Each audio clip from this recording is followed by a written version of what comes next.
Okay, this is a bit of a weird one. I've been sleeping with my mouth taped shut for the last 3 years. Radical. So let's talk about why I do it. In 2021, I read a book called The Oxygen Advantage, and it made me realise that I'd been breathing the wrong way for years. I'd been breathing through my mouth and I hadn't realised. And I was probably a mouth breather because as a kid I sucked my fingers, which then pushed my top teeth forward, creating an overbite.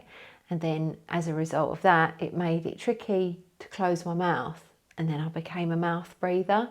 And I was particularly bad at mouth breathing when I was asleep. And some of you may think that that's no big deal and isn't the mouth meant for breathing? Well, yes and no. It's great when we're doing things like this, but when in a relaxed state, especially when asleep, it's said that breathing through the nose is better.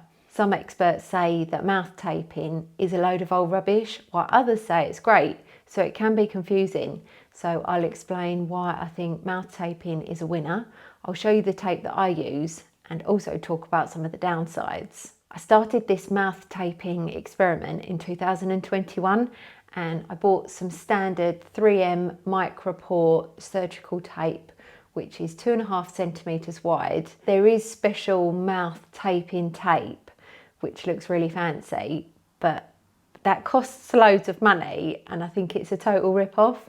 A pack of 6 of these tapes cost me about $6 and I think they're going to last me about 4 years. As you can imagine, the first night that I taped my mouth was weird. It felt a bit suffocating because I wasn't used to breathing through my nose, and I only lasted a few hours into the night and then I took it off. The second night didn't feel great, but it wasn't as bad as the first night. And then after that, I made it through the whole night without waking up and taking off the tape. And in the morning, my throat and mouth weren't dry like they usually were. And I always thought that that was a normal feeling, like how everyone feels. And I didn't dribble as much because I'm a massive dribbler, and my head felt clearer. So after night 3, I continued taping my mouth at night for several months. I got used to it and it felt more comfortable. Plus, I felt better in the morning as a result. So let's talk about some of the supposed benefits of nose breathing. And I say supposed benefits as there's not much research to back up mouth taping and there's some conflicting opinions about it. So let's have an investigate. Breathing through the nose as opposed to the mouth is good because the nose acts as a filter, filtering out allergens, dust and other nasties. The nasal passage warms and humidifies the air before reaching the lungs. And when we breathe through our nose, our sinuses produce nitric oxide, which doesn't happen when we breathe through our mouth. Nitric oxide increases oxygen circulation in the body, delivering oxygen into the cells. It opens up the vessels in the nose, reducing congestion and making nose breathing easier. So by nose breathing, it actually makes nose breathing easier, which is a bit weird. And a fun fact about nitric oxide, it's stimulated when taking Viagra, which gives you an idea of its potency and potential. Nose breathing can reduce snoring and sleep apnea, which then improves sleep quality. It's said that nose breathing improves dental hygiene because having the mouth open encourages the growth of bacteria. So nose breathing can actually help decrease the dreaded morning breath. And then this book explains the relationship between the nose and breathing and reducing the need to pee at night due to something called vasopressin, which is fascinating. There's many more benefits of nose breathing, so if you're keen to learn more, I'd recommend these 3 books. Before I tell you my experience with mouth taping and some of the downsides, I've got an interesting story for you if you'd like to hear it. Mothers in some Native American tribes carefully close their babies' mouths after feeding time. Then at night, the mothers gently pinch the baby's mouth shut if they open them, training the infants to breathe through their nose. And it makes me think, is the mouth tape that I use at night doing a similar thing to what those mothers do to the babies? Several months after starting this experiment, nose breathing had become a habit to me and I felt like a nose breathing sleep champion, so I stopped using the tape. But over time, I defaulted back to mouth breathing.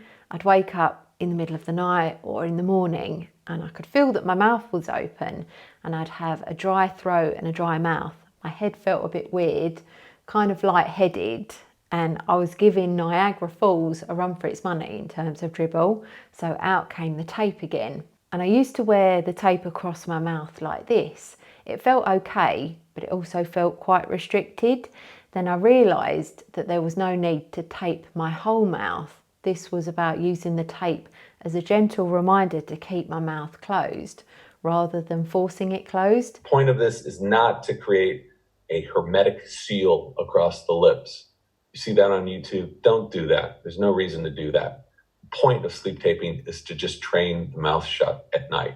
That tape should be coming off very easily. So now I tear a strip in half and use it like this instead, and it feels much more comfortable and safer as I can breathe out the sides if I really need to. And that's why I'm not keen on these specific mouth tape plasters, the ones that are really big and they're really expensive. They're just overkill in terms of going over the whole mouth. And there's another big downside of these as well, which I'll talk about in a minute. I've got something a bit weird to tell you. I filmed myself sleeping the other night for the purpose of this video, which I know is kind of odd, but it's also fascinating. And you can see as I drift off to sleep, my mouth wants to open even after 3.5 years of mouth taping, but the tape keeps my mouth closed, or as good as closed.